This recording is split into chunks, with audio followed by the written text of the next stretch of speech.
इधर Congress all India OBC विभाग के अध्यक्ष अनिल जय हिंद ने चंडीगढ़ स्थित पंजाब कांग्रेस कार्यालय में ओबीसी विभाग की महत्वपूर्ण बैठक की और इस बैठक के बाद उन्होंने हमारी संवाददाता ईशा ठाकुर से खास बातचीत की। क्या कुछ वो कह रहे हैं, सुनिए। कांग्रेस के ओबीसी विभाग के राष्ट्रीय अध्यक्ष अनिल जय हिंद जी इस वक्त चंडीगढ़ में मौजूद हैं। ओबीसी समाज के विभाग की इन्होंने कांग्रेस की बैठक ली है और इस वक्त में प्रेस कॉन्फ्रेंस भी इनकी तरफ से की गई है। सर, क्योंकि चुनाव के लिए करीब करीब 6 महीने का वक्त रह चुका है पंजाब विधानसभा चुनाव के लिए, आज की जो बैठक आपने ओबीसी डिपार्टमेंट की ली है उसमें क्या कुछ रणनीति चुनाव को लेकर की?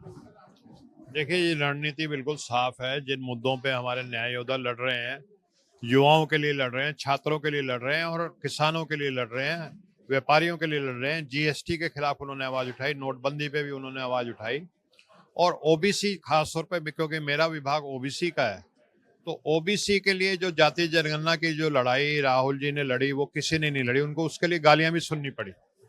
ये जो अनुराग ठाकुर हैं और मोदी जी ने, किन्होंने उनको अर्बन नक्सल भी कहा इस काम के लिए, और आखिर में उन्होंने मान लिया। लेकिन अब ये जो बीजेपी जिस किस्म की जाति जनगणना कर रही है, वो ओबीसी समाज के साथ एक तरह चीटिंग और फ्रॉड है, क्योंकि वो ड्रॉप डाउन मेन्यू की बजाय ओपन एंडेड क्वेश्चन पूछ रहे हैं कि आपकी क्या है।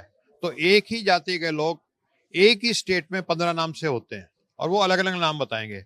इससे उनकी जो पूरी संख्या है वो निकल कर नहीं आएगी और फिर 11 लाख जातियां इस देश में आ जाएंगी तो मोदी जी कहेंगे भी इतना बड़ा डाटा आ गया, मैं इस पर कुछ कर नहीं सकता, ये वर्केबल डाटा नहीं है। तो इसके खिलाफ हमने ये रणनीति बनाई है कि पंजाब में हर डिस्ट्रिक्ट में हम संगठन बनाएंगे और इस फ्रॉड के खिलाफ, इस चीटिंग के खिलाफ आवाज उठाएंगे। जो भी संविधान ने हमें रास्ते दिए हैं अहिंसक और शांतिपूर्ण तरीके से, संवैधानिक तरीके से, हम प्रदर्शन करके इस सरकार को झुकाने का काम करेंगे।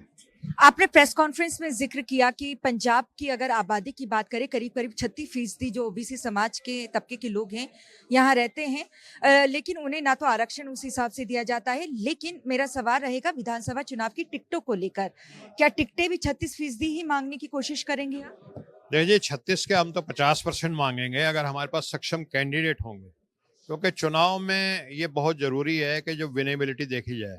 ठीक है, सिर्फ जाति के नाम पे टिकट नहीं भी दी जाती, लेकिन अगर कई बार ऐसा भी होता है कि हम ओबीसी जाति का कैंडिडेट बहुत सक्षम होता है, उसमें विनेबिलिटी होती है, लेकिन साजिशन उसको टिकट नहीं दी जाती। तो ये कम से कम इस बार नहीं होगा। हमारे जितने भी दमदार कैंडिडेट हैं ओबीसी समाज के, वो सब टिकट पाएंगे, इसकी मैं आपको गारंटी दूं। कैमरामैन दीपक के साथ नेटवर्क 10 के लिए चंडीगढ़ से ईशा ठाकुर।